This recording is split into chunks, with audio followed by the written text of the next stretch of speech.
नमस्कार दोस्तों, God is true में आप सबका स्वागत है। यह पुरुषोत्तम मास महात्म्य का 7वां अध्याय है। इससे पहले का पार्ट मेरे चैनल पर अपलोड हो चुका है, आप लोग जाकर देख सकते हैं। सूत जी बोले, हे तपोधन, आप लोगों ने जो प्रश्न किया है वही प्रश्न नारद ने नारायण से किया था। सो नारायण ने जो उत्तर दिया वही मैं आप लोगों से कहता हूँ। नारद जी बोले, विष्णु ने अधिमास का अपार दुख निवेदन करके जब मौन धारण किया तब हे बद्रीपते, पुरुषोत्तम ने क्या किया सो इस समय आप हमसे कहिए। श्री नारायण बोले, हे वत्स, गोलोकनाथ श्री कृष्ण ने विष्णु के प्रति जो कहा वह अत्यंत गुप्त है, परंतु भक्त, आस्तिक, सेवक, दंभ रहित अधिकारी पुरुष को कहना चाहिए। अतः मैं सब कहता हूँ, सुनो। यह आख्यान सत्कृति, पूर्ण, यश, सुपुत्र का दाता, राजा को बस में करने वाला है और दरिद्रता को नाश करने वाला एवं बड़े पुण्यों से सुनने को मिलता है। जिस प्रकार इसको सुने उसी प्रकार अनन्य भक्ति से सुने हुए कर्मों को करना भी चाहिए। श्री पुरुषोत्तम बोले, हे विष्णु, आपने बड़ा अच्छा किया जो मलमास को लेकर यहाँ आए। इससे आप लोगों में कीर्ति पावेंगे। आपने जिसका उद्धार स्वीकार किया उसको हमने ही स्वीकार किया, ऐसा समझें।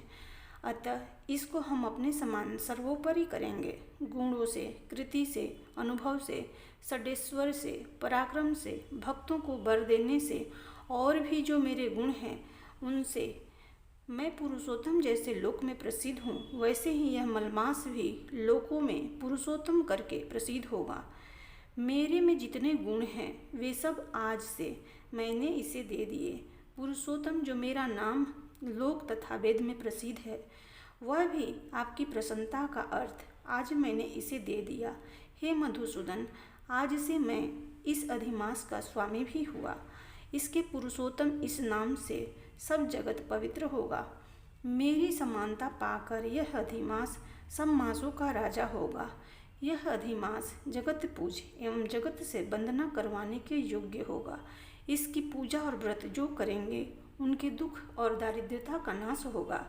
चैत्र आदि सब मास सकाम है, इसको हमने निष्काम किया है। इसको हमने अपने समान समस्त प्राणियों को मोक्ष देने वाला बनाया है।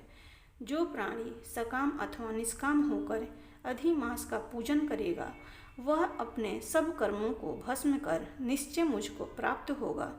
जिस परम पद प्राप्ति के लिए बड़े भाग्य वाले यति, ब्रह्मचारी लोग तप करते हैं और महात्मा लोग निराहार व्रत करते हैं एवं दृढ़ व्रत लोग फल, पत्ता, वायु भक्षण कर रहते हैं और काम क्रोध रहित जितेंद्रिय रहते हैं, वे और वर्ष काल में मैदान में रहने वाले, जाड़े में शीत, गर्मी में धूप सहन करने वाले मेरे पद के लिए प्रयत्न करते रहते हैं। हे गरुण ध्वज, तब भी वे मेरे अव्यक्त परम पद को नहीं प्राप्त होते हैं, परंतु पुरुषोत्तम के भक्त एक मास के ही व्रत से बिना परिश्रम, जरा, मृत्यु रहित उस परम पद को पा लेंगे।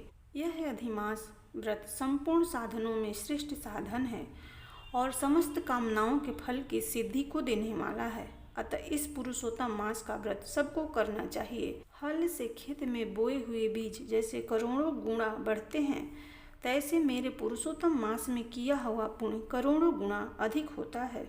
कोई चातुर्मास आदि यज्ञ करने से स्वर्ग में जाते हैं, वह भी भोगों को भोग कर पृथ्वी पर आते हैं, परंतु जो पुरुष आदर से विधि पूर्वक अधिमास का व्रत करता है वह अपने समस्त कुल का उद्धार कर मेरे में मिल जाता है, इसमें संशय नहीं है।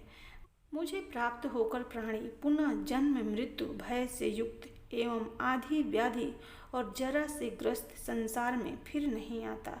जहाँ जाकर फिर पतन नहीं होता सो मेरा परम धाम है।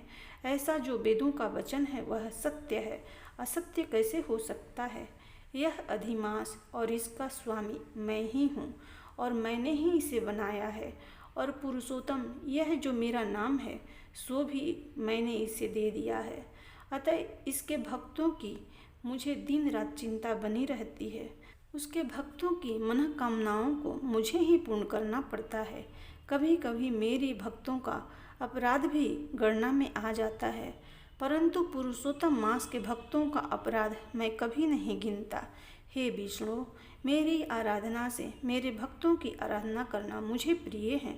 मेरे भक्तों की कामना पूर्ण करने में मुझे कभी देर भी हो जाती है, तो मेरे मास के जो भक्त हैं उनकी कामना पूर्ण करने में मुझे कभी भी विलम्ब नहीं होता है। मेरे मास के जो भक्त हैं वे मेरे अत्यंत प्रिय हैं। जो मनुष्य इस अधिमास में जप दान नहीं करते वे महामूर्ख हैं, और जो पुण्य कर्म रहित प्राणी स्नान भी नहीं करते एवं देवता तीर्थ द्विजों से द्वेष करते हैं वे दुष्ट अभागी और दूसरे के भाग्य से जीवन चलाने वाले होते हैं। जिस प्रकार खरगोश के सींग कदापि नहीं होते, वैसे ही अधिमास में स्नान आदि न करने वालों को स्वप्न में भी सुख प्राप्त नहीं होता है। जो मूर्ख मेरे प्रिय मलमास का निरादर करते हैं और मलमास में धर्माचरण नहीं करते वे सर्वदा नरकगामी होते हैं। प्रति तीसरे वर्ष पुरुषोत्तम मास प्राप्त होने पर जो प्राणी धर्म नहीं करते वे कुंभी पार नरक में गिरते हैं और इस लोक में दुख रूपी अग्नि में बैठे स्त्री पुत्र पौत्र आदि को उत्पन्न बड़े भारी दुखों को भोगते हैं। जिन प्राणियों को यह मेरा पुण्यतम पुरुषोत्तम मास अज्ञान व्यतीत हो जाए वे प्राणी कैसे सुखों को भोग सकते हैं। जो भाग्यशालिनी स्त्रियां सौभाग्य और पुत्र सुख चाहने की इच्छा से अधिमास में स्नान दान पूजन आदि करती है उन्हें सौभाग्य संपूर्ण संपत्ति और पुत्र आदि यह अधिमास देता है। जिनका यह मेरे नाम वाला पुरुषोत्तम मास दान आदि से रहित बीत जाता है उनके अनुकूल मैं नहीं रहता और न उन्हें पति सुख प्राप्त होता है। भाई पुत्र धनों का सुख तो उसे स्वप्न में भी दुर्लभ है। अतः विशेष करके सब प्राणियों को अधिमास में स्नान पूजा जप आदि और विशेष करके शक्ति के अनुसार दान अवश्य करना चाहिए। जो मनुष्य इस पुरुषोत्तम मास में भक्ति पूर्वक मेरा पूजन करते हैं वे धन पुत्र और अनेक सुखों को भोग कर पुनः गोलोक के वासी होते हैं। मेरी आज्ञा से सब जन मेरे अधिमास का पूजन करेंगे। मैंने सब मासों से उत्तम मास इसे बनाया है, इसलिए अधिमास की चिंता त्याग कर हे रमापते आप इस अतुलनीय पुरुषोत्तम मास को साथ लेकर अपने बैकुंठ में जाओ।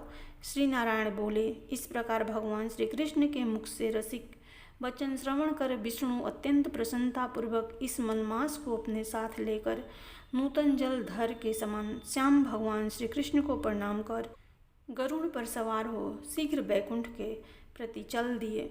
इति बृहद नारदीय पुरुषोत्तम मास महात्म्य सप्तमो अध्याय। प्रेम से बोलो भगवान श्री कृष्ण की जय, विष्णु भगवान की जय।